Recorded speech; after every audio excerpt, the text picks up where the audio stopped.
In this episode of the podcast, we're talking to my good friend, Kenna Klosterman. Now, Kenna's probably best known for her role as the host of CreativeLive. CreativeLive is an online educational platform with an incredible library of educational content and instructors that I would highly encourage y'all to check out. In fact, I've actually taught quite a few classes on CreativeLive as well. But before her experience with CreativeLive, Kenna's list of experiences and accomplishments is more than impressive. She is an accomplished photographer. She has a degree in anthropology. She graduated from Wharton with an MBA, worked for Fortune 500 companies in marketing, and then went on to actually host on CreativeLive. In addition to hosting on CreativeLive, she hosts guided tours around the world. And I should say this is in non-COVID years, but from everywhere between Bali to Cuba, she does photo tours as well as mindfulness journeys. She's just an incredibly wise friend that I've come to know over the last several years. And in this episode, we're going to be talking about a lot of different things, including relationships. We're going to be talking about Kenna's own experiences in the mind-body connection. We'll be talking about her journey around the world and kind of what led her to the place where she is today, where she is a literal host on CreativeLive, as well as a host and guide for people to kind of discover themselves and have experiences that she has had herself. You're going to love the episode. Let's go ahead and dive in. This is the TSS Podcast. It's a place for authentic conversations to uncover the stupid, simple truths that help us succeed in business, create better relationships, and lead more fulfilling lives. Welcome to Think Stupid Simple. So, did you bring your candles? You brought your... This is our... I lit my our candles. ritual. I lit my candle earlier, but I didn't realize, was I supposed to bring a candle? No. But this is our getting into our happy content space here. Kenna, Love it. I am so glad you are here on the podcast. I love looking at your face, my friend. That smile of yours. I think I might have told you this once. So for our audience, we're going to be talking about all the amazing things that Kenna does. But one of the things is the host of CreativeLive. And you've been doing this for how long? How long have you hosted CreativeLive? Over 10 years, over 10 and a half years. Crazy. That is crazy. So when I have taught at CreativeLive, I think I told you this, maybe my first or second time there, I've done a fair amount of public speaking. Yes, you have. But there is a comfort when I'm up there on stage, and I know that on CreativeLive there's probably tens of thousands of people watching at any point in time. And anytime I would I feel like it's very natural to have these self-doubts, these moments of like, what the hell am I doing on this stage? What could I possibly have to say that's valuable? But I would just look at your face, and you always had that smile. Like, it was just like this that's the one right there. That's the smile. You would just look at me with that smile, like, you got this. You know what you're doing. And I'm like, I do got this. You don't even have to say anything. I'm like, Kenna, I do got this. I'm going to keep going now. Well, I appreciate that. And that's kind of generally, it's authentic, enthusiastic, and which is why I feel so fortunate to have had this job for a decade, in that I see my role as a guide. And so the ability to have a role where you're basically like actively listening and guiding and holding space for somebody is just, I go into a zone where it's like highly focused because of all the multitasking that I'm doing at that time, if we believe in multitasking. But it brings me great joy, and I love holding that space for people to deliver their words of wisdom and be there when people have doubts, because we all do. And in fact, I often start to speak not knowing what is going to come out of my mouth, but you just have to smile and deliver it with confidence. It doesn't come across that way when you host.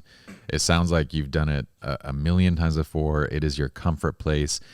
I have to imagine that for a curious intellectual, which I know you are, this has to be one of the greatest jobs in the world. I mean, just to be like, you're paid to host and listen to education. That's one of the reasons I want to do this podcast. Like I like hearing from people and just hearing their experiences. And that's your job. What has that been like? It's interesting because first of all, yes, again, so much gratitude for having found my way to this role, and whether that's hosting in the classroom, live with guests, with educators, or now doing a podcast myself. And again, it is that guide aspect that I came to learn over time was kind of what the through line is, in addition to other things that I do in my life. But what's interesting is that, people say to me, this is kind of like a little funny thing. People say to me, oh, you must know how to do all of these things. You're getting paid to learn. And yes, I'm getting paid to learn, but in a way. But I find that the learning actually comes when you actually do the thing and put the thing into practice. For sure. So I have literally sat through probably thousands of hours of Photoshop education. Can I use Photoshop? Barely. I'm a Lightroom girl. I'm a photographer.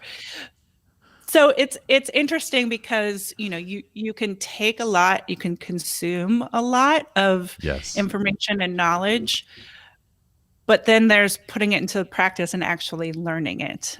So, I can't tell you how many CreativeLive classes I've sat there and, taken notes for myself and said, I'm going to come back and watch this one later. Yeah. And don't always do that. But I know that my brain is absorbing, a lot of the knowledge and nuggets. And even if I can just cherry pick a few things to implement or utilize in my own life, then it's an amazing thing. But I feel so fortunate. I love not just being there in the classroom, but also being the guide for the people who are tuning in from all over the world when we are live, and being that connector and bringing that energy into the room for the educator. For sure. So it's an amazing experience, I would say. Do you find, active listening in and of itself is something that takes a lot of energy? Yes, it does. Yes. Our audience, I'm sure everybody knows like the difference between kind of like that, just kind of like passively sitting versus like engaging with the information that's being presented. Do you find that like when you're hosting, are you able to engage with the actual content itself? Or are you more focused on kind of like the nuts and bolts of like, who's commenting and, where are we going next with a break and what's going on? How does that actually feel and work for you? Well, I mentioned earlier that, I am multitasking, but then a lot of people say that multitasking is a myth. So I guess single tasking really quickly and focusedly. I will say that it's not just me. Obviously, I am the one sitting there in the room interfacing with the educator and maybe the students who are in the room and people online. But there's a huge team of people that are making it all happen in terms of the producers and all of that. And so the active listening part, as you mentioned, is a huge piece of it, because you are actively taking in the content, because you have to be understanding what questions to ask, what to comment on, but you're also following along with what the outline is or what you're trying to accomplish in that. And then, having the producer make sure that it's all coming together. And then, it's live. So you add that element in if there's tech issues or what have you. But I do find that I'm exhausted at the end of the day. And I do always say but I'm not the one that's there teaching, which is even more exhausting. But like you said, it's the focus that your brain is, you have to allow your brain to be working somehow, trust that it's working on its own and is going to help you spit out what you want. Even though I make a lot of mistakes and say things that I'm like, did I just say that live on air? I had several of those moments myself where I went back to Meg at the time and I was like, I think I just said it was something like I made like some sort of a bomb joke, like, oh, when I'm at the airport I get, like people, I can't remember even what it was. I was just like making some random racial joke about the fact that I'm Iranian and might be perceived as, whatever. And then during the break I was like, Meg, did I just make like a bomb terrorist joke on like live on Creative Live? And she's like, you did. I was like, are you guys going to leave that in? We're like, we're not. I was like, okay.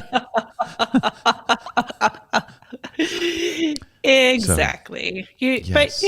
the important thing then is just moving on. Like many things in life, like you accept that that happened, and That's maybe such you're a going to make. hard thing. Oh, I know.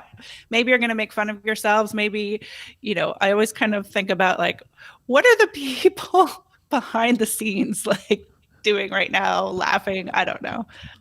Anyway, there's a lot that's going on, but to your point of even, hosting a podcast, any kind of conversation, there's a difference between the active listening and the Yes. because you are like forecasting what you're going to want to say. And I know in the beginning, 10 years ago, I didn't know what the heck I was doing. And so I remember asking questions that the instructor had just taught to, Yeah. and them like looking at me with a blank face, like, I just I answered that question. And now you're asking it to me again. So there's This a is in lot. case other students miss this exact moment. There were times where when I wasn't sure, my lead in would always be, so just to clarify, and that can be like a life tip. I mean, That is a life tip. if you realize that you haven't really been paying attention to what somebody is saying, Well, that's an actual just technique. to So clarify. yeah, there's an actual technique in active listening called parroting, where that is literally what it is, where you say something like, okay, so just so I understand this, or just to clarify, and you parrot back what they just said to like try to catch up to the conversation. Like I learned this in a book. I think it was in How to Talk to Anyone. It was in Lael Loundis's book.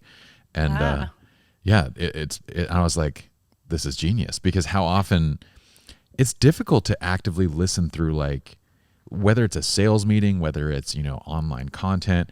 And sometimes you find yourself like, that there's that, the squirrel moment. Like, do you remember the movie? What was that movie where like squirrel, like, yeah, you have these squirrel moments, and then all of a sudden you catch yourself back to it. And they were like, so that's my thought. And you're like, oh, shite. So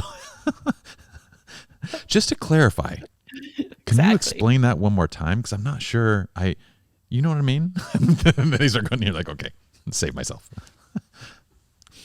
So you are a master of this. But now everybody knows your secret. Now everybody knows whenever Kenna says just to clarify, she's catching up. That's right. That's right. But the brain is a funny thing, like you said. The squirrel moments. That's sort of the daily work, is calming the mind to be able to recognize and be aware of the squirrel moments. Yes. Whether you're active listening or whatever you're doing. Well, I find that, and I don't know if this happens to you, but I find that whenever I'm active listening, either or like, let's say, writing or teaching, I could be standing completely still, but I know that I've done a lot of work because I get insanely hungry. Like it's like I ran 10 miles and I'm like, I need food. I need something in me right now. Do you get that? That's so interesting. No, I don't think so. But it's your brain using calories. I think maybe I get more thirsty. Maybe it's more, let me have some more tea. What kind of tea are you drinking? This is, first of all, this is a mug that my uncle made. It's Potter. I like that mug. I am drinking an English tea called Builders. Builders. Is it it's like a black tea Earl Grey? Oh, black tea. That comes from England. And there's a little shop. I recently moved, and there's a little shop in the little town near me that has, goods from Europe. And I bought some builder's tea. And the beauty Nice. is that you only have to steep it for 30 seconds versus like 3 minutes. Really? So it's a little time It's saving tea. efficient. It's It's an efficient tea. Builders. well, you actually moved recently onto an island, yes? So I you're did. living off what is the is it Bigsby? What is it called? Close. Whidbey. Whigby. Bigsby Whigby. Bixby Island. It's called Whidbey Island, and I formerly lived in the city of Seattle, so it takes about 2 hours to get here. It's actually quite a large island. There are 80,000 people that live here, That is a good and number. it's about 40 miles from south to north, so it's one of the longest islands Okay. in the U.S. It's not like I'm on an island where there's no stores or anything like that.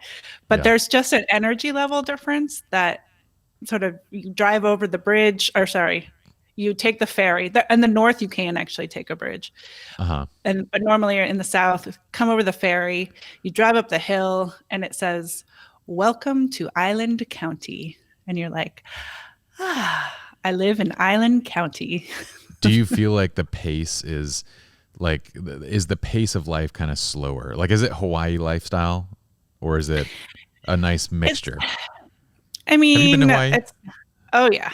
It's Hawaii is different because it's warm. Yeah. No. There's Hawaii island time and other places island time. Somehow this is still like Pacific Northwest island time where yes, the pace is slower, but I would say not quite Hawaii as is slow. slow as Hawaii. But then again, that's in my mind. I'm still decompressing. It's been almost a year. I moved here right before the pandemic hit, end of February 2020. Yeah. So it's been a very strange experience in that it's not, for all of us in many ways, but I feel very fortunate because I can walk down to a beach. It's There's a usually perfect nobody time to be there. there. Yeah. It really is, and nature is healing and soothing for me, and I connect to the water, and so I can see the water. I can walk down to this beach, and that definitely has helped get through this year, and just in general. So it's a lovely pace. Yeah. That I I appreciated Hawaii for like the fact that it kind of showed me what island time was. But at the same time, I was kind of like, I want to get like a burger, and I appreciate sitting for maybe 10 minutes to like, just kind of let it soak in and like enjoy the moment and stuff. But like 45 minutes later, I'm like, there's got to be a better balance between like, island time and like somewhat getting back to life type thing. So it's nice to hear that Wigsby, Whidbey, Wigby. Whidbey, Okay, Whidbey, Wigby. Islands seem to Whidbey. have a good balance. Isn't it funny how nature like has that? I always feel for people that haven't really. I grew up in Utah, and so I had a lot of time to like understand and to be in nature and to understand what it does for the person, to the point where now when I can feel the pull, like every time I'm in the city and working and just focused on getting things done and being productive for periods of time, I can feel that pull to like get back to nature. But there's a lot of people that have never experienced that. Well, I grew up in Los Angeles, so in West There we go. LA mainly. And so there's, you have to kind of actively seek out nature. And I can remember sort of turning 16 and getting a bike and just being really excited that I could, maybe I was younger, but bike all the way to the beach and then bike along the beach path. Because again, like some people are drawn to the mountains, I'm drawn to water. Yeah.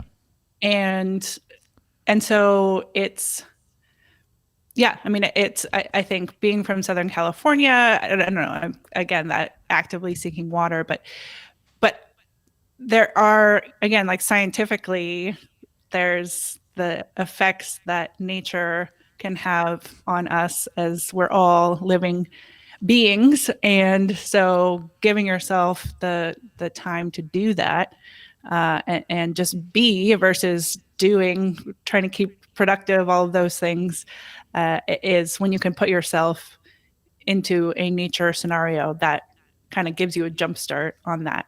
But I want to go back to your statement about Hawaii and not, and like after 45 minutes being like, okay, come on already. Does that mean that you're not a person who can actively relax? I say actively relax, but are you still working on? I don't want to label you as not a person who can, because we can all change. But can you relax?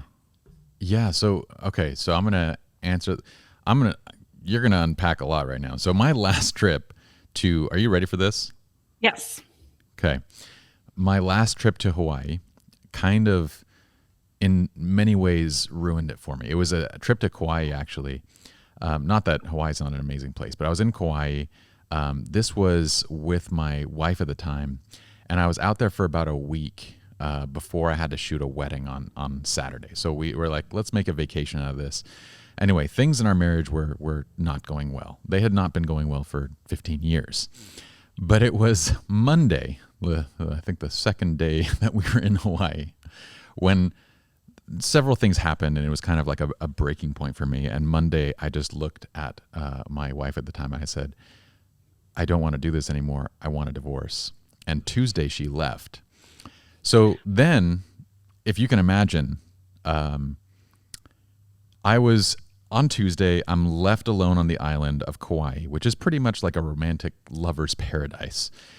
And I had the next 4 days until like the wedding came around. And I'm like, I just told my wife I wanted to get divorced, and I have to photograph a wedding, which I couldn't give a shit about. Like, I care nothing about this. And on top of that, I just want to get a goddamn burger, and I'm here for like 45 minutes. And I'm like, how much possible time for introspection do I need at this moment right now? I just want a burger. So there was a lot of things that kind of like led up to this exaggeration of every possible delay, where normally I wouldn't, like normally I would be like, I'm on vacation, I want to relax. So to answer your question, I do think that in the past, and I can tell you why if you're curious, but in the past, I do think I had like a sense of unbridled ambition. Like it was just nonstop. And once I got healthy and was on my own and kind of reset to figure out who I was, and especially once I was able to appreciate my family, find a life partner, now I want time to relax. Now, like, I want to slow down, and I want to like simplify, and I want to do those things. Whereas before, I had no desire to slow down, because if I slowed down, I just saw all the stuff that I didn't have. So, and if that makes sense. Oh my gosh, there's so many things in what you just said. And one that jumps out is when I moved to this island, I can remember a moment of seeing a guy flying a kite. And I just stood there and watched him fly the kite. And then I talked to him afterwards, and he was doing it really well, and it was windy, all this. And he just looked like he had so much joy. And he was like, that's the first time that I've actually like successfully flown this particular kite. And I said to myself, I want to learn how to fly a kite. Yeah. Like learning to fly a kite, and just, which allows you to have this sort of meditative experience of focus and being, is worthy of my time. And so it's that shift from productivity and our society that focuses so much on what are you producing? Are you reaching your ambitions? Are you successful? To, again, just being and experiencing. And, it's a balance, but I bought a kite and I still haven't learned how to fly it. But I like that you're doing it. You're going to do it. But I kind of feel like to want to meditate, to want to slow down, you have to kind of be happy with who you are. You also have to kind of be at peace with the people you've surrounded yourself with. Otherwise, those moments of introspection are horrific. They're torturous. I might flip it on you though, that in order to get to the point where you want to be with the people you love, take moments of reflection, the meditation and feeling those moments of self-hatred and moving through them anyway is what's going to get you there, versus you have to be in a place where you're happy in order to want to meditate. Because how are you going to get to that place? No, I agree. If And you don't I do guess the introspection part, which for me is what the meditation is the for pain sure. of Yeah. having to sit there and look inside and feel your feelings and give yourself the space to process and try to calm the nerves, I guess. No, you're right. And in the sense of like meditation, flying a kite, for me, jujitsu, these are all forms of self-love, right? You have Correct. to take care of yourself and your own personal needs before you can like tend to anybody around you. But I guess what I mean is for 15 years, I was in such denial that I surrounded myself with every possible thing that I could to distract me from the decision that I needed to make, which was, this is not a healthy relationship. And if my wife is unwilling to agree and say the same, then I need to be the one that steps forward and says, this isn't working for either of us, and step away. But I was in denial of that for 15 years. You know what's crazy about this?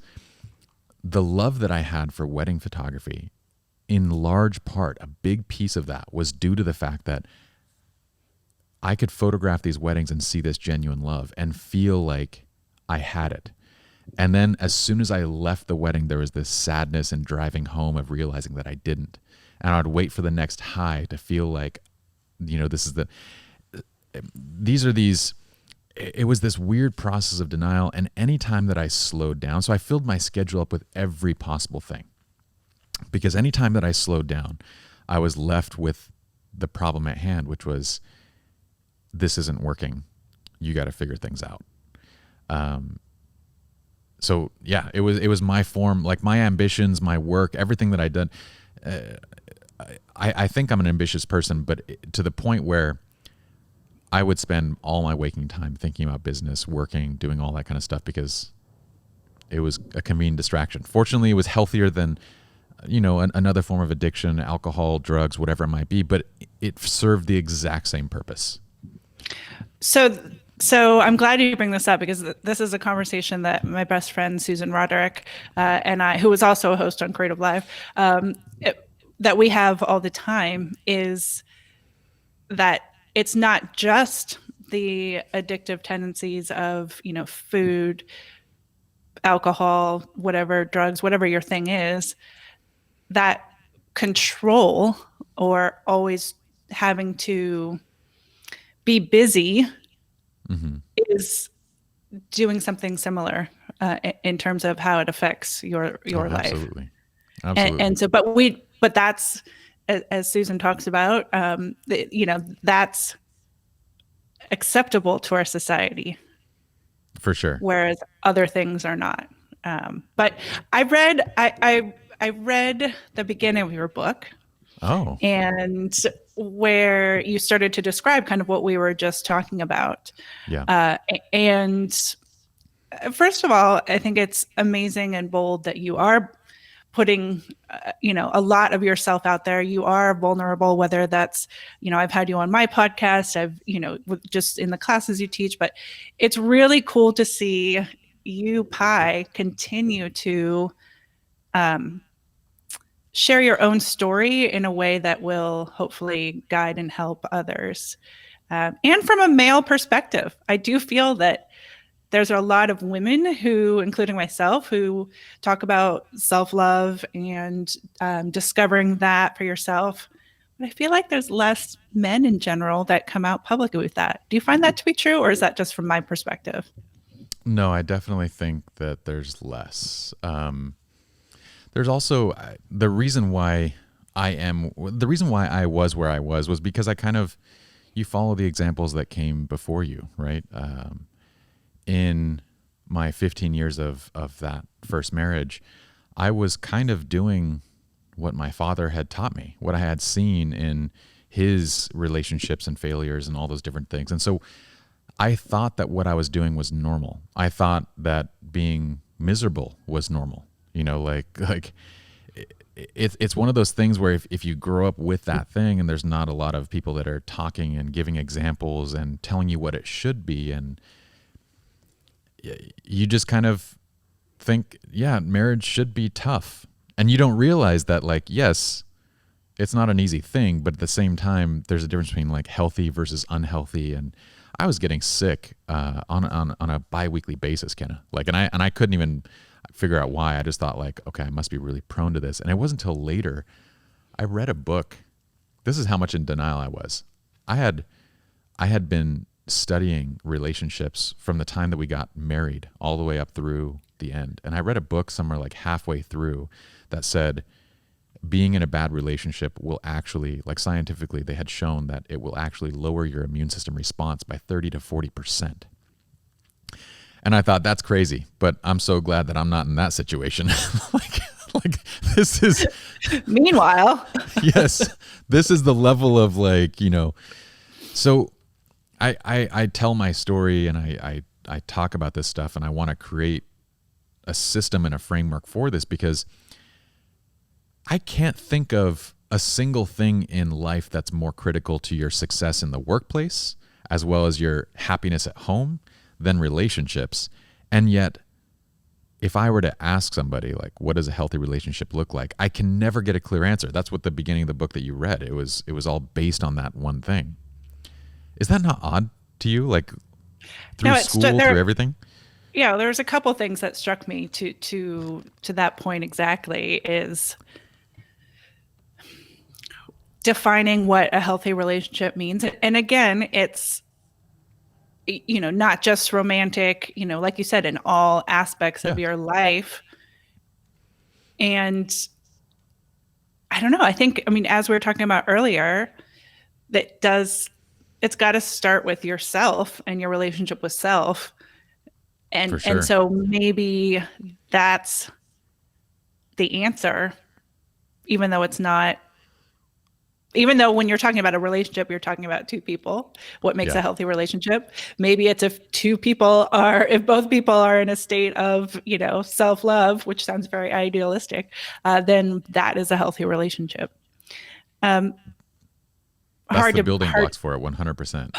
Hard to always find that. And it's constant work, and it's not, you know, it's not always there.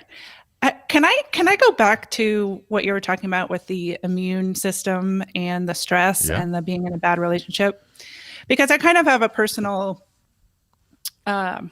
desire to talk about this out there in the world based on my own experiences of the mind-body connection.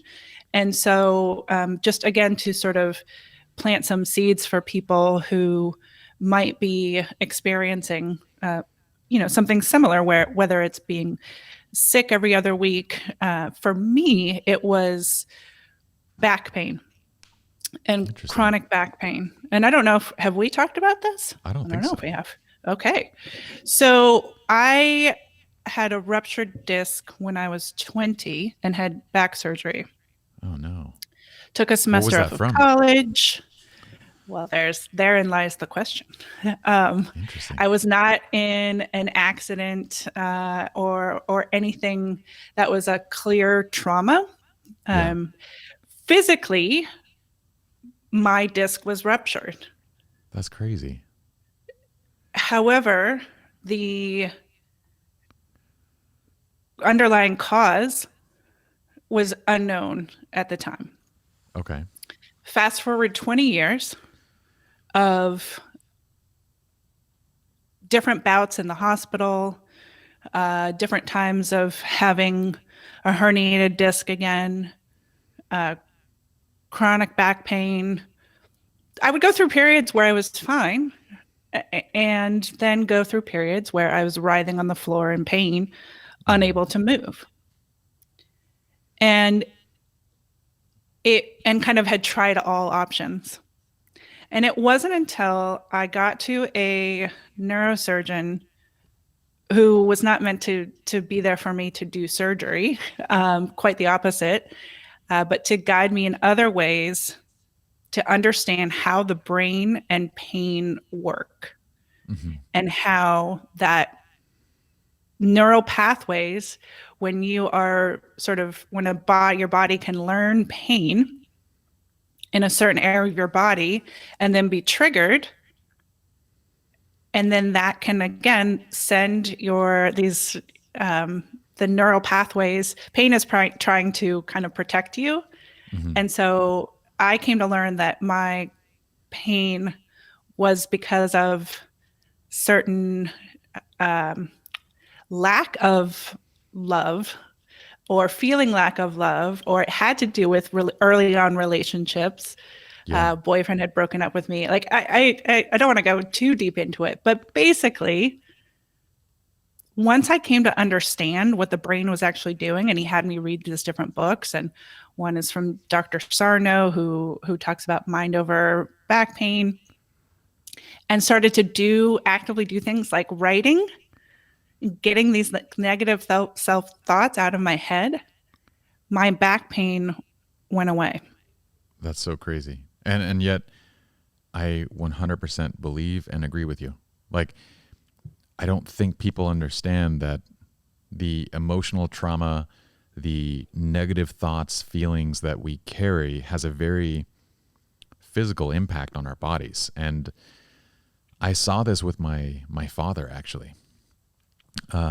He's been through a lot in his life, and a lot of his close family members have betrayed him in various ways. And, you know, he holds on to these negative emotions, and there's not, I grew up, well, I should say I grew up very religious, from Muslim to Mormon. I'm no longer religious, but I am spiritual. There are certain lessons that I feel like are very applicable from religion. One of those is forgiveness. The premise of it being like, it's not for them, it's for you. And my father held on to these, and you could see it in every form of his physical being, from his face, the wrinkles, the hair, the putting on of weight, the pains, the aches, everything that he would feel, it would come directly from these negative emotions that he would hold, and he held them for very long periods of time. And it was one of those things where I thought, this is, interestingly, I was like, I made the conscious decision of, I'm going to forgive and I'm going to move forward and I'm not going to hold on to those things. And yet I still kept myself in the relationship for 15 years. Because again, like, so it's weird how you can recognize and see some of that and still deny it. But that's crazy to me. So you don't have to go in deeper, but I am curious, what emotional events do you feel like might have brought you to that place? What were you holding on to? It's interesting because you go back and with various conversations with different people of, again, coming to understand what was happening in my life at the first onset of said traumatic event. And my parents were getting divorced. Like I said, my first love broke up with me. When you're 19, 20, that's like the end of the world. That's traumatic for sure.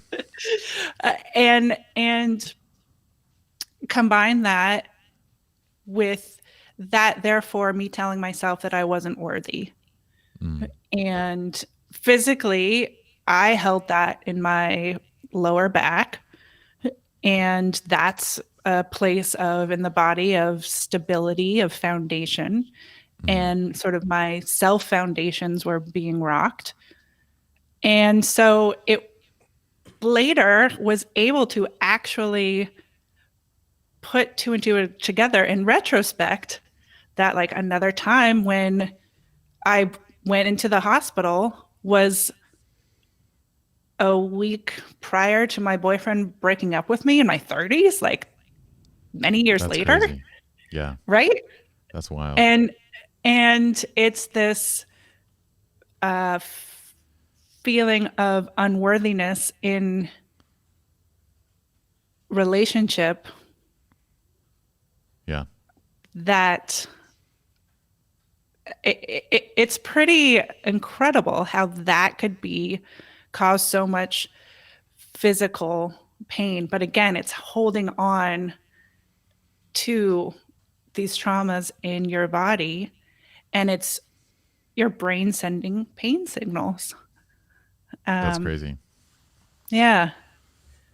Interesting. So you're 30 years old at that point, and what I feel like is a lesson that many people don't ever understand is that you're I was probably 35, 36 when I came to a place where I said, I'm better off alone and healthy, like emotionally, than with somebody and essentially unhappy. Like you're better off like that. Like, but society almost like kind of has you thinking it backwards. Like there's something wrong with you if you're alone. There's something wrong if you don't have a significant other. And yet you can see so many of these relationships that are just downright not good for both individuals and are making both individuals worse than they would be on their own. It's such a weird thing to me. It was odd to me to come to that realization and to have nobody tell me that by the time I'm like 35. I don't know if you And 35 is kind of young to figure that out, actually. Really?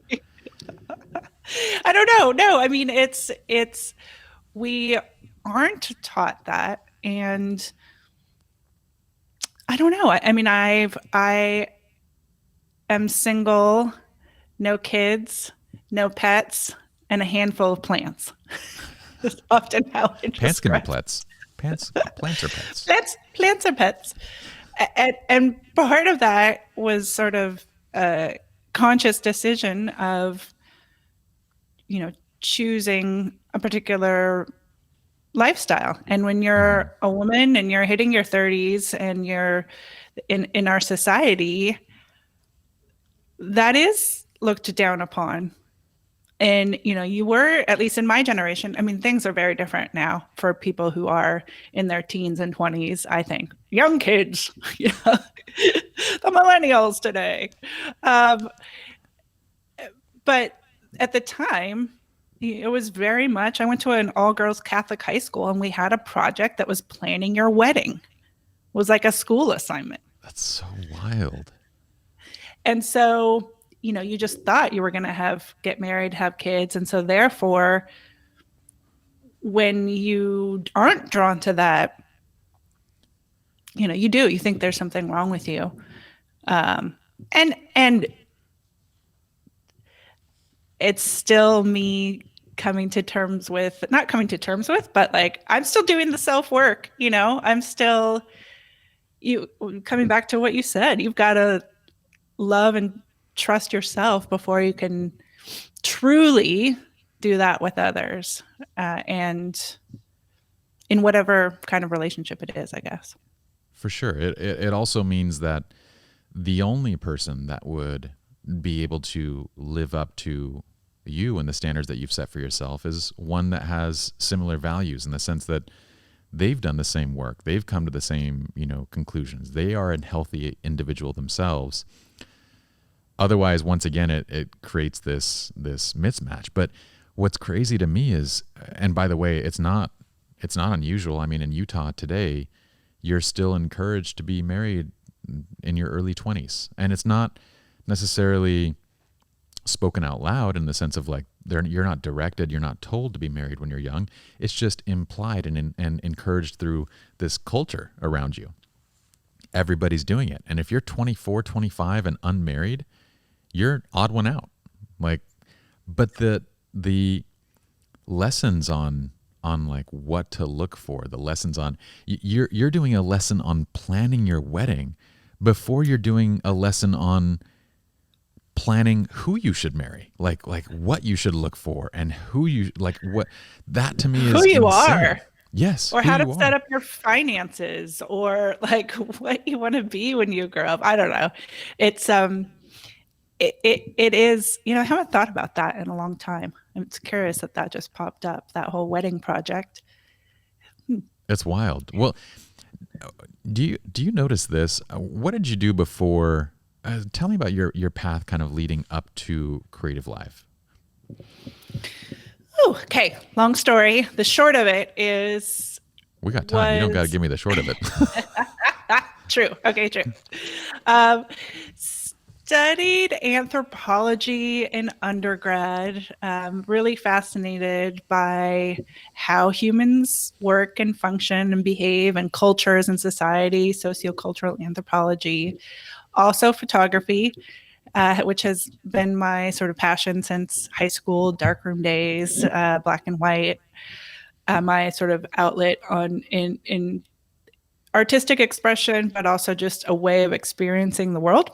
Yeah. So went to work for two fine art photographers straight out of undergrad, drove my 1984 Jetta across the country, moved from LA to rural Pennsylvania to work for these two fine art photographers who had to drive through a creek to get to their little house where they had a dark room and self-published books. And, I made something like $5 an hour and everything I could learn, or something like that. Maybe it was 10, 5 in the dark room. They were incredible artists and humans, and I learned so much from them in a variety of ways. But it also scared me to try to follow that sort of path of a creative, Why? a Why was it? solopreneur. Oh, because they're still, even though they're in their 50s and incredibly talented and published and collected and in museums, they're still like month to month in I terms see. of Finances. finances, and just they've created the life that they wanted intentionally. And yet it's still like the making sure that you can continue that on.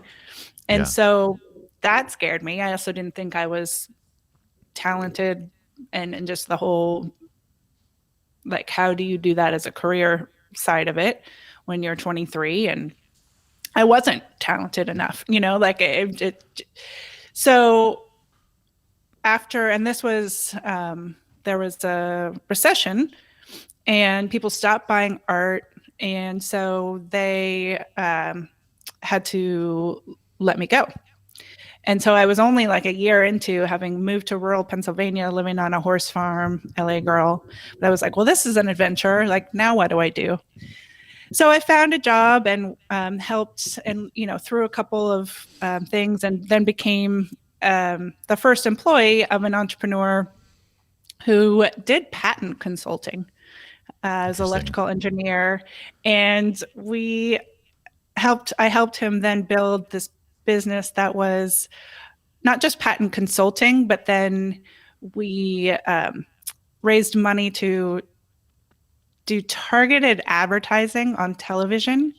But this is in the late 90s.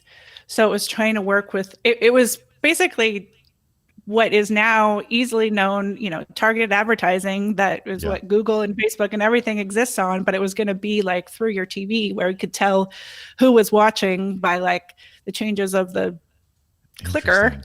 So it was a little bit ahead of its time. Anyway, kind of got to a point where I was like, okay, I'm done with rural Pennsylvania. How do I take the next step or leap to get out of this? And I ended up going to business school and getting my MBA at Wharton, which is one of the top schools in the world. Yeah, that's an amazing school. And so it was very much like switch. My sister and her husband were at Wharton at the time. And so I was very nervous to try to go full time and the financial investment in that. And first I was thinking like doing a part-time program, but they told me, and there was a moment where they told me like, if you're going to do this, you should, and you can go all in, go to a top school, and that will sort of set the course in a different way than it might if you were going to a smaller local school. And so went and got my MBA, focused on marketing. It was exhilarating and incredibly challenging. It was very challenging. Time at Wharton, you probably were one of few women in the MBA program, yes? No. This is now, I was there 2002 to 2004. Okay. And so there's a decent I think number we were of... there were a decent amount of women. I think we were actually a good, well, 30% to 40%. Yeah. Certainly not the majority, but it's a very international program, about 1,000 students per class. We did always joke about the ratio. There certainly were more men. So the joke was always, the odds are good, but the goods are odd. The odds are good. I mean, that's no different than accounting. I felt like it was like 80-20 guys. True. In any case, went to business school, then thought, I gotta go, that you're in this corporate, what success means is I want to be a CMO someday. And you don't really know what that even means, but that's what you're fed, or you're on this track. So I went to go work for General Mills in Minneapolis, Minnesota. And because that was getting a job as a brand manager, product manager, and getting onto that track was a big win. Like that was, a coveted position. That's huge. And yet I was marketing frozen pie crust and refrigerated cookies. That was your product focus, was just those things. Well, the first one was frozen pie crust. Pillsbury Pet Ritz frozen pie crust. That was the one product that you were in charge of marketing. The one product that I was, there's a whole team, but you get down to being the brand manager and coming with the marketing plans and, working with the people who have been on that team for much longer than you. And part of it is this, I don't know. I so much imposter syndrome in the corporate world, because you enter this, and I don't know, I just was given like, who am I to know what to do, where there's like all these people who have been working on this product for years, whether it's anyway, I was not a happy camper, and super stressed, but trying to hide it. And living in Minnesota, which is actually, Minneapolis is a great city. But was, definitely had moments of, what am I doing? Where am I? Like, this is not the Kenna creative photographer, anthropologist from UC Berkeley. Now selling pie crusts. Selling frozen pie crust. Isn't it, do you find it interesting? Because my education, I was at the University of Utah doing accounting and Chinese linguistics. So Chinese linguistics was like the add-on to get me to my 150 credits that I would need for the CPA exam. I already spoke Chinese, so it was kind of like an easy thing. The accounting side, though, I loved studying it. Accounting, when I studied it, was broad. It was understanding the financial health of a company. It was, big decisions. It was, like that. That's what it looked like to study accounting. Then I got a job at Ernst & Young, and doing accounting for a Fortune 500 company, like doing the auditing, was, okay, you're at Warner Brothers. Your job, Pi, is to make sure fixed assets listed at, $252 million is correctly stated on the balance sheet. And to do that, I just have to verify like sofa invoices and like just whatever fixed assets this company has purchased. And I have to like just verify. But that sounds just like your experience of like, I'm sure when you studied marketing, it was from a high level view of like the market and what you're trying to do with a company. And then you fall into the position at General Mills and you get pie crusts. That's your one focus, pie crusts. Was that the same for you? Yeah. Well, first of all, what was not the same is I did not enjoy accounting, studying that in business school. That was really stressful for me. Didn't come, even though I was good at math as a kid, like it just, didn't come to me naturally. But what I came to learn is sort of what I enjoyed was sort of the consumer anthropology side. I kind of weaved my like anthropology degree consumer into psychology. Yeah, exactly. And so, I mean, sure, you're not going to go from business school to like doing what you learned in your classes. I mean, just like anything, the learning really happens in the doing of the thing. And so definitely but I was afraid. I was afraid that I was supposed to know it all. I was supposed to know how to do all of this when it's not what we learned in school. And so there's a lot of, you come in with expectations that you put on yourself that are different from the expectations that others put on you, and that's kind of life in general. But it was challenging for me in that role.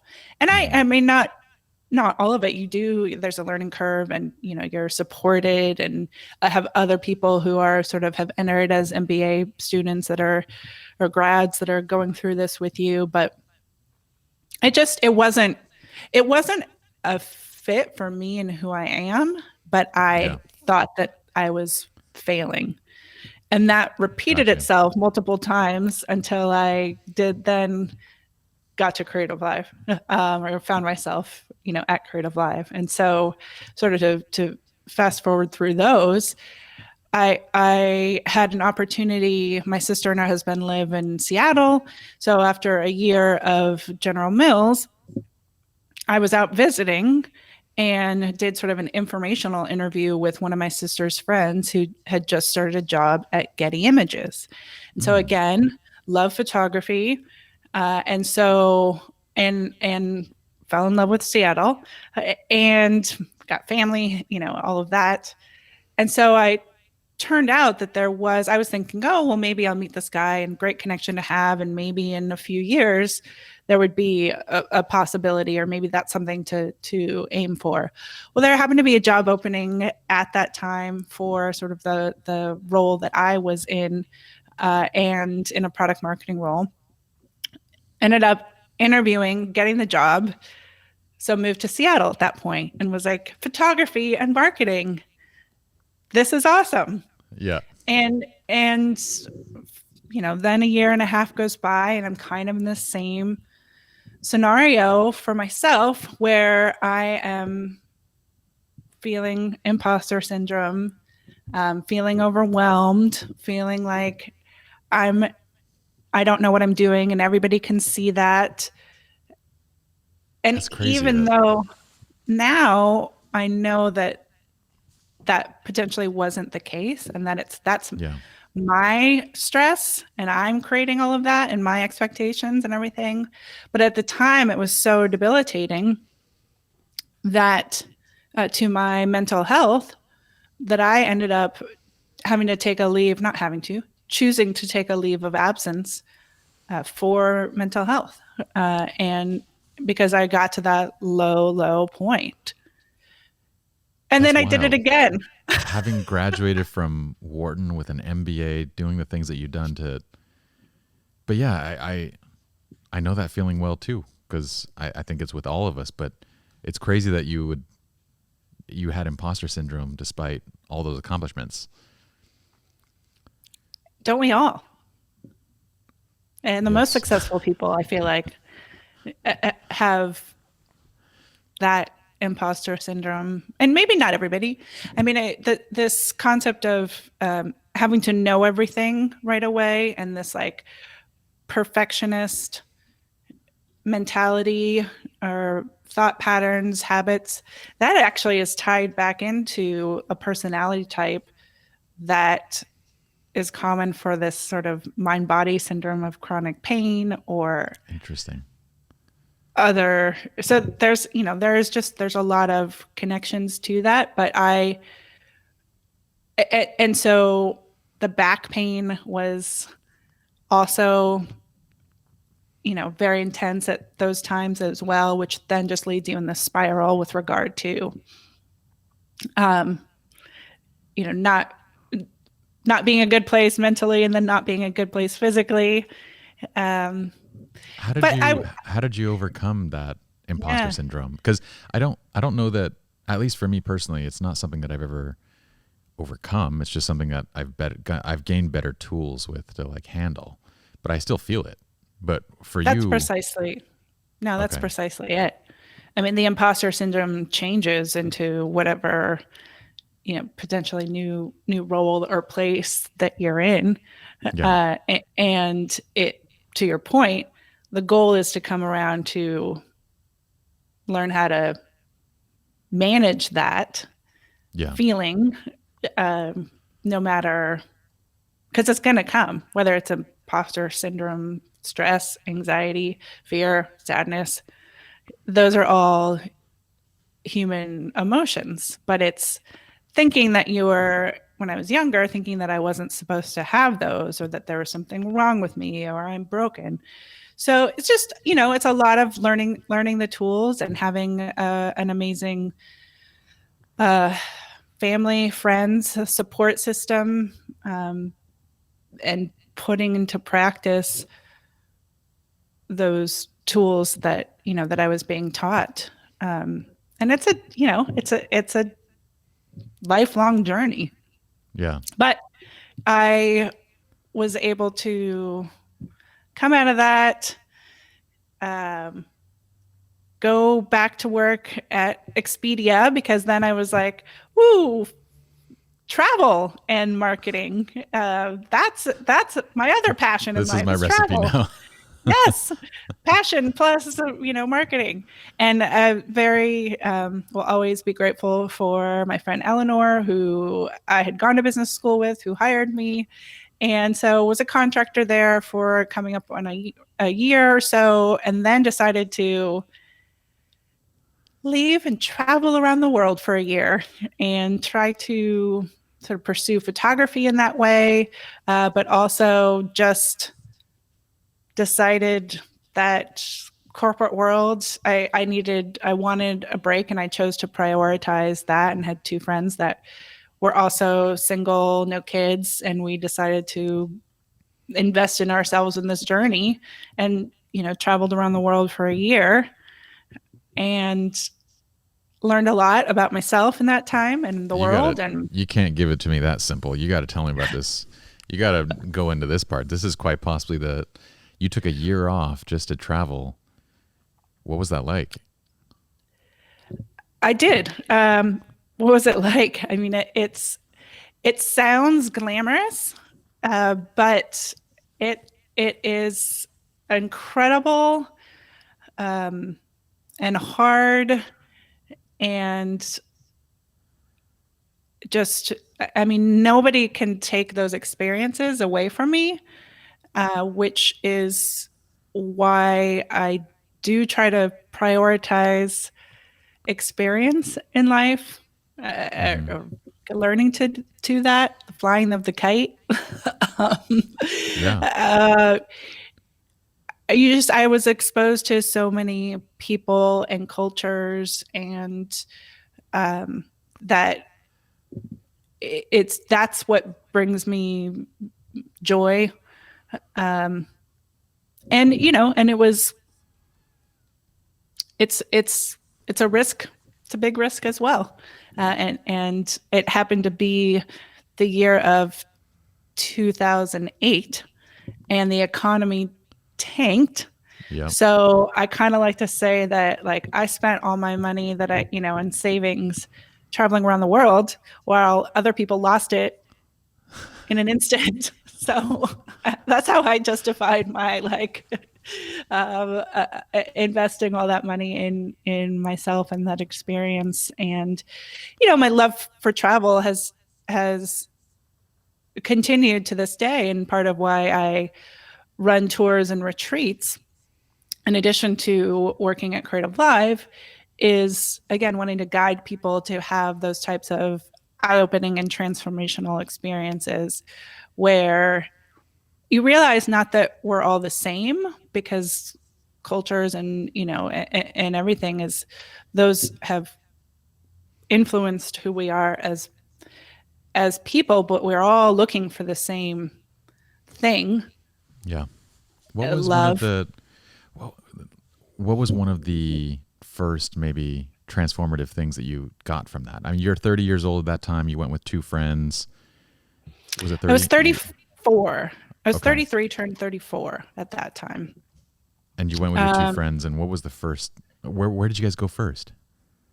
We started in Fiji, or Fiji, as they say. I can't hear the difference. Fiji versus Fiji. Fiji. Oh. Fiji. Fiji.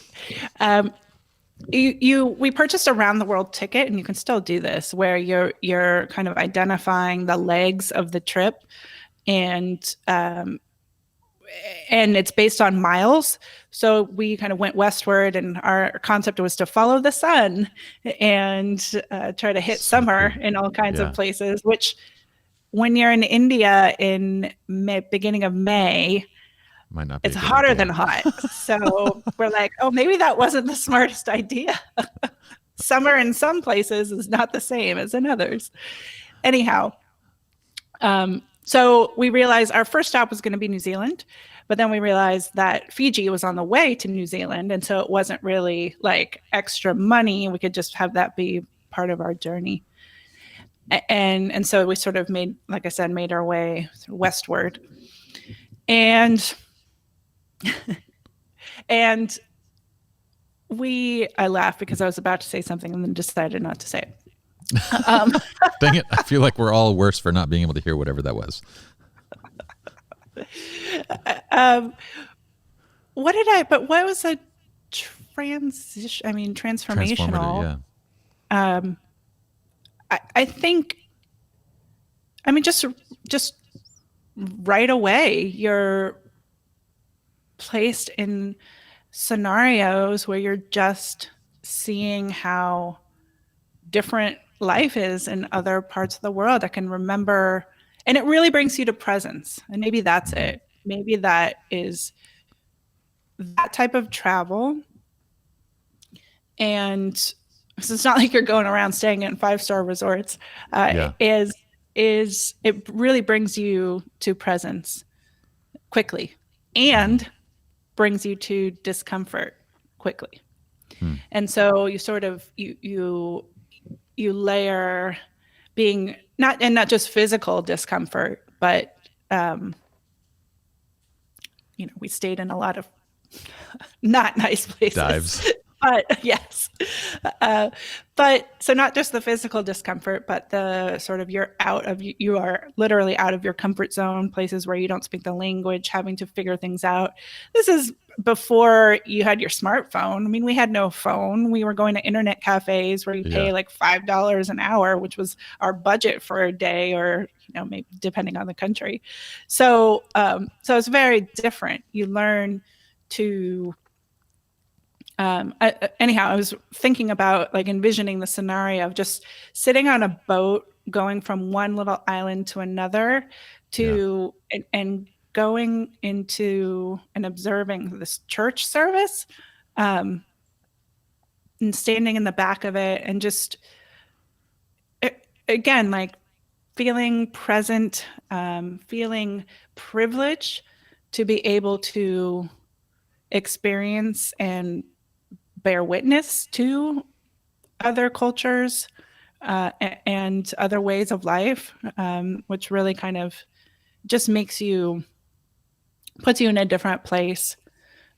Seeing how people, again, being somebody who feels very privileged in the way that I was, where I'm from, and yet seeing the generosity of people, the generosity of people who often don't have as much in terms of, you think, financially or opportunity wise or what have you. The importance of family to people, understanding what the US or Western culture prioritizes is somewhat flawed.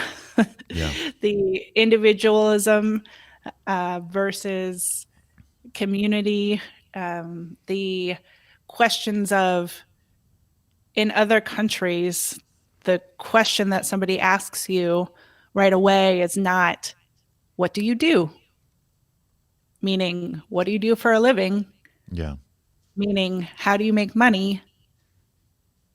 Which is not what people identify with in other parts of the world that we do here in the US. It's an odd So thing. there's a lot. It's interesting too. I mean, this experience, I'm sure when you're talking about doing a trip around the world, the idea, the notion is incredibly romantic. You have certain pictures that come to your mind, and when you're arriving to these locations and you're dealing with the actual real world scenarios, the problems, the divey motels, hotels, whatever places that you're staying, the budgets, everything, that's a lot to take in. But what's interesting too is that you chose to do it with two friends, and I feel like you learn a lot about each other very quickly when you start seeing how each other responds to stressful stimuli. Yes, indeed. Yes, Yes, indeed. indeed. And So I and was going to ask, are you still friends with them? I am. I am. They're Good, two of my closest friends, good, Susan and good. Ariella. But that wasn't all easy. And talk about maintaining relationships, and you are, yeah, learning a lot about other people at the same time as you're learning about yourself. And it takes some time to realize that what annoys you or upsets you about other people is really a reflection of yourself. But I didn't know that at the time at all. Mm-hmm. So it's it's yes, I feel fortunate that it's a bond that, again, nobody can take away from me. And yeah, but you have to manage that. There's sometimes when we're sharing rooms, and then there's sometimes where we go off and do your own thing. And we weren't together the whole year. So we did sort of, and one friend was there for 6 months, another we were together for 7 months, and then then I did go off and was by myself for several months, down in Mexico and Guatemala, and in that Mexico, Central America region. And Yeah. then it's different challenges when you're solo and you're questioning, what am I doing? that's when it allows for more introspection. I find it interesting, and I'm sure you've made this connection, but Anthony, maybe you can pull up Kenna's, because you do guides and tourism and travel, and you go on these photo expeditions with people. Your work, your photographs are incredible, and I have yet to. I really want to go on one of these trips. I've told you about that. We've talked about going to Cuba. Yes, yes. What's interesting to me is you spent a good portion of your life exploring, discovering not only kind of the world but yourself. Do you think back to the fact that it's interesting that you've become a guide to others, not only in a I mean, that is literally what Creative Live is it's a guide to kind of finding your passion, to finding, other hobbies, other interests. And that is what you do on the show, is you act as a guide, in addition to a very literal guide in real life, taking people, opening their eyes, showing them these other places. Do you notice that? That's specifically probably why I used that word guide. It was Okay. it wasn't, I didn't realize it at first, but especially upon, it's been coming on 6 years since I started leading tours, whether they're, again, photography tours, started to specialize in taking people to Cuba, or retreats that my friend Susan and I are hosting that are mindfulness adventures. Mm-hmm. And in all of those, I realized, like, what's the through line? What brings me joy? And it is holding space for people to have transformational experiences. Yeah. And so I'm still having those transformational experiences along with them, because I'm not saying I know how to do all these things. It's just sharing my experiences and holding that space.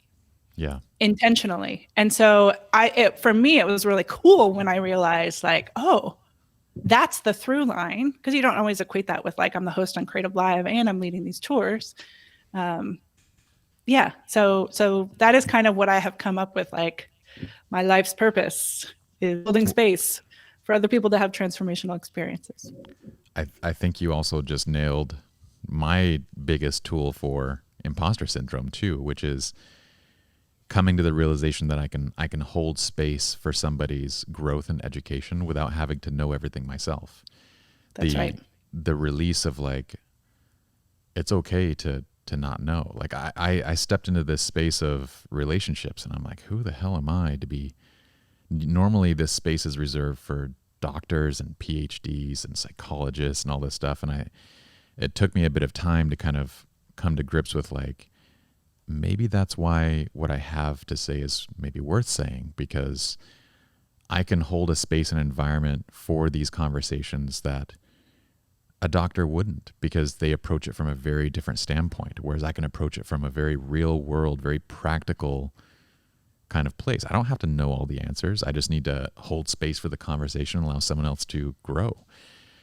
But I felt like that was the key, is not having to know it all and feeling like there's still something to contribute without knowing it all. It is a switch, though, because going back to the sort of being a recovering perfectionist, or, continuing to work on that, like, I somehow thought, from whatever reason, I was supposed to know how to do everything without learning. Like, why would I think that I should know how to surf just by, like, getting on a board and going out into the water, like, without learning how to do it? Yeah. And there are a lot of things in my life that I would, like, go and try once and be like, well, I suck at that, so not going to keep doing that, which is just ridiculous. Like, we don't allow ourselves, especially, as adults, and maybe, you don't allow yourself to that play. But coming back around to that holding of space and understanding you don't need to know it all is also, I think, that we often, and you talking about getting into this relationship space, like, we also teach what we most need to learn. Definitely. Is something I've heard and kind of refer to often, in that, if you're drawn to investigate something with your curiosity or your needs, then you're so invested in it that then you've done the work to be able to kind of turn around and teach it. Yeah. So, I mean, that is exactly why I'm now sitting on a book about relationships, was because I personally needed it. And it was despite the fact that, I had read I think in the course of those 20 years, I had two different counselors that had me on their sofas who said, you've read everything that we have, and I don't really know what the next steps are. And I'm like, that's a problem. I'm like, if I've read this and I feel like I still don't know, and you don't know, and you're the expert, then there's an issue here. And so it was kind of coming to this place of like, why can't I find just a complete answer to what a healthy relationship should look like? I mean, there's love languages and there's, these great books that have added to this conversation, but there's not a single one that's like, here's the whole puzzle. Now work backwards to each component that you need to work on. And I'm like, maybe that's the thing that I need to create. What is this entire puzzle? Let me put this thing together. And for some, it may be like, all I cared about was love languages. But I think there's, in the same way that, I approached photography education, the people that watched it, the people that learned from it say, I didn't understand it until you showed me how your approach. And I'm like, I literally just taught the way that I learned like the best, the way that I need to hear something. I need to hear things from the why. Like, why do I do something to be able to internalize it? So that was the big lesson for me, is that each person that wants to teach, each person that wants to go out and create, that wants to hold space for those things should, because the way that you do that is going to resonate with people that think in the same way that you do. And the ones that don't, it's okay. Exactly. We can't be everything to everyone. But I think what I admire so much about you is your ability to break things down into frameworks.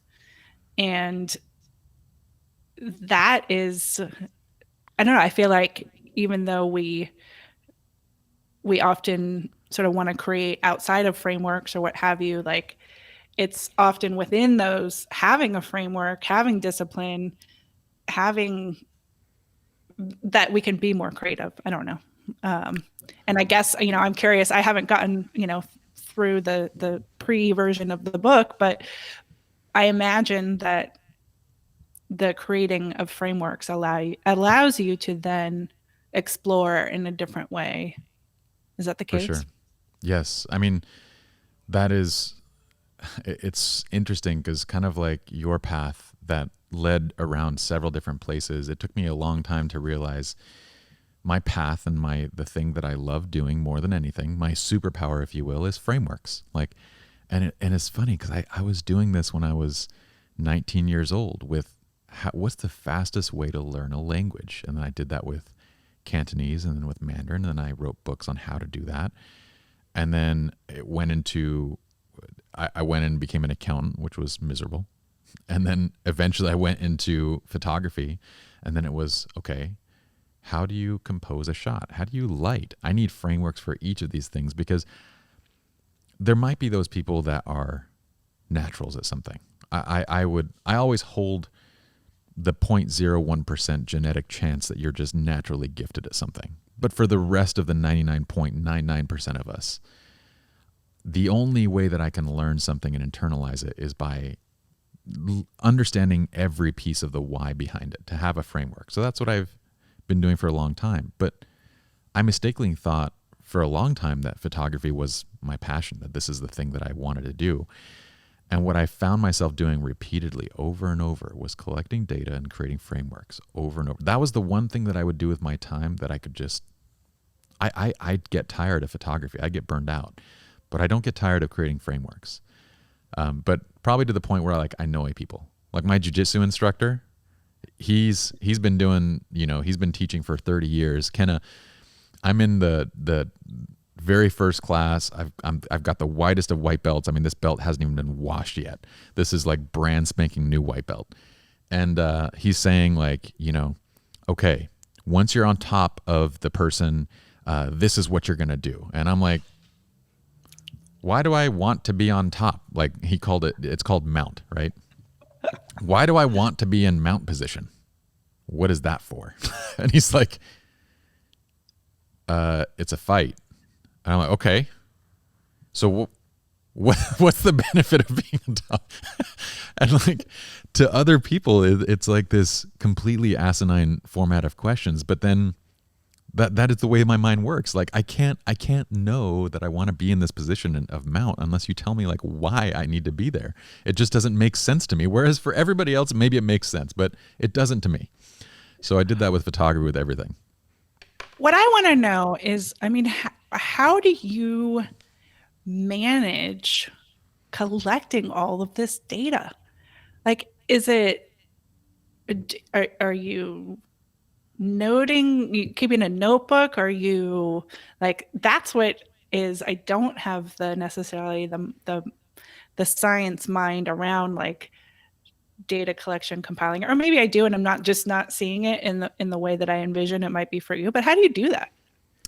I mean, it's probably more haphazard than you'd think. Like a lot of my notes are in the format of mind maps on physical sketchbooks. I talked about that back at CreativeLive, the importance of like keeping a sketch pad and like, mind mapping, and then Google Docs is a fantastic thing. Like, I mean, it's a beautiful thing to just be able to, I have pages upon pages and spreadsheets of just random notes. But the beautiful thing is just being able to search and being like, I remember some random name. I can type in the name, any piece that I can remember, and then pull up the note and be like, okay. So the relationship book that I wrote was a collection of about 500 plus case studies. I started writing down when I would photograph my clients. It's an interesting thing. Like, I'm not my job is to capture these authentic moments, right? I think you probably read this in the beginning of the book. I talk about this. So I'm not a counselor. So like these people aren't hiding things, which means that if they get into these little tussles, these little arguments, I could listen to the way that they would work through them. So when I would make mental notes, and when I'd go back home, I would kind of jot them down and just say, I would just put name, Mike and Kim. And then I would write down a couple of the notes of the way that they interacted. And it was when the last counselor that I was at, and he said, I don't know the answer to this question, and I don't know how to help you in your marriage, and you've read these things that I have. That's when I went back home and I was like, I have read all these things, and I've been, I might not have spent my $100,000 on a PhD, but I definitely spent my $100,000 in equivalent counseling fees. So I've seen my fair share of this. I have to be able to go through that data and put together something. And so it was kind of looking through it for commonalities, taking the things that I'd learned, and then piecing this together in a way that made sense to me. Because the way that we hear, when you go and you ask somebody, like, what does a healthy relationship look like? They say like one thing. And they usually say the one thing that they themselves had to learn, like it's compromise. Relationships are all about compromise. And I'm like, I would ask the counselors, because the counselors are no different. They would say the exact same things. Oh, relationships are all about communication. And my last one was super frustrated, because I would be like, to me, that sounds like horseshit. And I would just say like it sounds, let me paint you a picture. So let's say that my wife and I, we communicate incredibly well. Like, we're so good at like getting ideas across, but what we value, who we are, and everything about us is completely different. We don't have the same interests. We don't have the same hobbies. We're in two completely different professions. We don't spend time together. We don't have sex. We don't do any of these things. You're saying that just because we can communicate ideas well, we're going to be good? And then he's like, well, it's communication, and it's like, compromise. And then it would be like this kind of progression of like these random things. And I'm like, come on, dude. Anyway. I'm a very frustrating student. Are your kids like that at all? Did they inherit that gene? Yes. Why? It bugs the hell out of me. Nonstop. And it bugs you because you do it too. Yes. Again, what annoys us, we see it ourselves. I'm constantly reminding myself of like, they're doing the right thing. Just explain.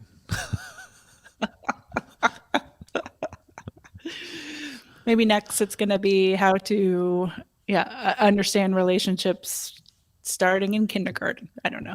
That whole everything I need to know I learned in kindergarten. I wonder what they learn about relationships in kindergarten. I don't know, but oddly, I can remember my volcanoes and earthquake class from college, but I don't remember a single lesson on like healthy relationships or really anything practical or useful in that many years of schooling. But tell me this. Vaccines are being distributed now. By the way, you chose the inauguration of our president as the day for your podcast episode, which I'm completely happy to do. But was that? I didn't realize that when I had to reschedule from a previous date, and I appreciate your flexibility. And so I was just like, what's a date where I don't have a lot on my work calendar already right now? Not like, oh, that's why I didn't have a lot on my work calendar right now. It's yes, it's. I did spend this morning crying tears of joy, so I was, fixing up my makeup before this. But yeah, It's a happy day. I mean, we have kind of a renewed hope. I don't want to say a renewed confidence because I feel like I hope that these like what Biden and Kamala represent is amazing. I hope that it turns out to be what we all hope it is. hope is the word that I texted my mom and sisters, and I were texting, watching, and yeah, it's a new day, Yes. and man, the poet laureate, first the youngest poet laureate. Oh my gosh, I'm blanking on her name now. Uh, that she was incredible, and that gave me hope. Yeah. Um, yeah, And vaccine distributions, all this kind of stuff is happening. So I'm imagining you're going to be doing your tours again soon. Yes. that's the hope. That's Speaking the of hope. hope, Keyword. we have a retreat in Bali in November of 2021. That is one of our mindfulness adventures, and that was supposed to be originally April of 2020. So we were able to reschedule that. So crossing fingers that that's going to work out, and we can, get back to holding space for people in another way, which people really need right now, Yes. including myself. But it is certainly a time of, the interesting thing about this pandemic time is that we have all had to face our challenges, Demons. fears, insecurities, demons, because there's not that we've been sitting around doing nothing, but there's just like there's a shift in what you can spend your time doing, and maybe you're minimizing time out and about. Therefore it's like you had to do a lot of self-reflection. It's true. I mean, you're also forced to be with the people that you've chosen to be with. Yep. You're like in every way, 2020 has been a let's think about all of the decisions that have led us to this point That's right. kind of a year. But for those retreats, the retreats, the getaways, the mindfulness adventures that you put together, I can't imagine anything more sorely needed coming out of this. Where can we learn about this? So for our audience and for the people listening, where's the best place to kind of follow up and get news on the upcoming retreats? Awesome. Thank you. Yes. You can go to my website, which is kennakphoto.com. Okay. And that's where we have more information. Oh, look at that. There you go. On the upcoming tours, as well as, so we've got the Bali tour, as well as a Kenya safari that I do a number of photo tours with John Gringo. So cool. And that is one, again, we have pushed out, still working on dates. It says 2021, but that actually we're going to push to 2022. But Susan and I have a lot of plans for additional retreats and destinations that we're working on. We're kind of trying to figure out if people are, in a place where they want to travel internationally, or if people feel safer, traveling within the U.S. There's, just a lot of opportunities and options, but my information is there on that website. And then of course, all my different social media challenges, all of my social media channels, which, if you search my name, Kenna Klosterman, and you can generally find those, and, message me directly on those as well. Although after watching The Social Network, I don't know, kind of turned off some notifications. I know. That was The Social Network, The Social Dilemma. Both those are The social eye-opening. The dilemma. social dilemma. That's what I meant. Yeah, the social Yeah. dilemma. That's wonderful. And can you, before we kind of conclude, I wanted to talk about just kind of your hosting on Creative Live, because Creative Live is still creating new content, correct? Yep, absolutely, absolutely. So, And oh, go go ahead. ahead. Oh, I was just going to say, yeah, in fact, I'm not only just hosting virtual content at the moment, we're doing production in a very different way, hosting the podcast. We are photographers as well. That's video and audio. But we are, yeah, we're also That's working awesome. with creators in new ways in order to continue to add value to our subscription, the creator pass, as well as, yeah, bring, really, this is a time when a lot of people have learned that online learning is incredibly valuable, self-directed learning, and so a lot to check out on Creative Live across, not just photo and video, but entrepreneurship. Right now is a time when a lot of people are trying to figure out how to get their businesses back, recovering, all of that, and so there's the aspect of the education, aspect of community. We have something called CreativeLive TV, where we do a number of live broadcasts, bringing this is my set back behind here. That Mm-hmm. coming from one person's home to another, and so yeah, so excited to bring new content to people in the ways that they need it. Yeah, Creative Live is an incredible platform, one that has also over the past 10 years adapted and shifted to everything, like the way that the entire broadcast and the team kind of looked initially, to kind of how it evolved, to how it had to once again shift and adapt for 2019 or 2020. It's been fascinating to watch the series of pivots as the company's adjusted, but all along the way it's completely transformed the world of online education. So it's an incredible thing, and I can't wait to we get to do some more classes together. So That's right. That's I'm right. stoked about that.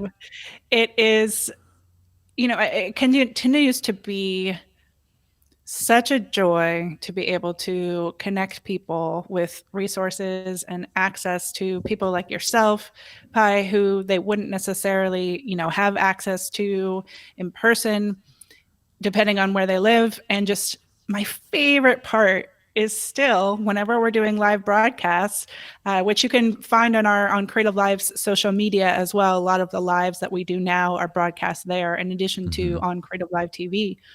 But is just doing the shout outs of where people are tuning in from all over the world, Yeah. and sort of going back to to literally being able to visualize the designer in Kathmandu who is, trying to build a business there and is looking for, how to create graphics, or, to the person in, I mean, just all over.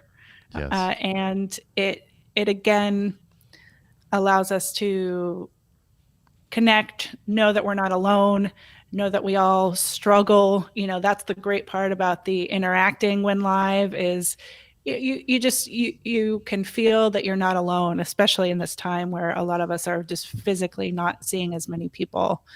So really being able to be with a community of like-minded people is incredibly valuable and brings me Yes. joy. No, I 100% agree. The Creative Live Library, Anthony, do you mind pulling up the site? Every one of you needs to jump on there. All of our audience needs to jump on there. There is learning for everybody across every topic. There's not an educational library that has more topics and more valuable content than Creative Live. It's an incredible place. And I truly hope, Kenna, that we'll be, I think the next few series we're probably going to be doing virtually, but I'm really looking forward to the day that I get to come back and actually be with the production crew. I hope that's soon. Oh my gosh. And I will be there sitting with my smiling face and Yes. giving you that support, because I love doing that so much, and whether it's has to be virtual now, but I look forward to that as well, Pi. It's you're just such a joy to not just experience that with, because it's a very bonding experience too, For like sure. going through this intense, for the educator to, and not all of the classes are 3 days long anymore, Yeah. but to it's a lot for the educator to put out there. And we always like to think that, doing your first Creative Live or multiple Creative Lives was sort of could be like just one of the biggest achievements for people, because it is, people might not know 100%. how much work it is behind the scenes Yeah. to put all of that together and out there in the way that we would do it. So it was always a joy having you in the studios, and will be again. We need to get you to teach a class on Creative Live. Do you have any classes that you've taught, like on this incredible journey that you've taken on mindfulness and the retreats that you do? I imagine this would be so incredibly helpful in the format of an actual class. I haven't created a class. I feel like the podcast is an outlet for that. Okay. Sort of just like you are. Maybe I'm not as talented as creating structures and frameworks, although that's what we do in our retreats. But that's Yeah, I more, think you would rock it. in person. But it's thank you for that. Can we make a deal? Can you create a class, approve it with Chase, and can I be your smiling host? Can I be the one that just like I would love that, Pi. That would be amazing. That would be amazing. Okay, if that ever happens, just know. Okay. I mean, you probably wouldn't want me to do it, but if that is a possibility, I will buy my ticket. I will fly over. I will host Kenna's class. I love it. I love it. That would be fantastic. I'm just picturing you like sitting at the little desk at the table. It would be this face away. the whole time. I'd just be like, "This is so good." I like it. Oh, I love Maybe it. a creepy, more creepy face than comforting. But I appreciate you, my friend. Thank you for coming on. It's always wonderful chatting with you. I appreciate you as well. And thank you so much for the opportunity. Of course. So we'll see you guys in the next episode. I usually don't end this way, but in the meantime, check out Kenna's work. Be sure to follow her website for all the updates. I'm going to be doing that as well. You might even catch me on one of those trips.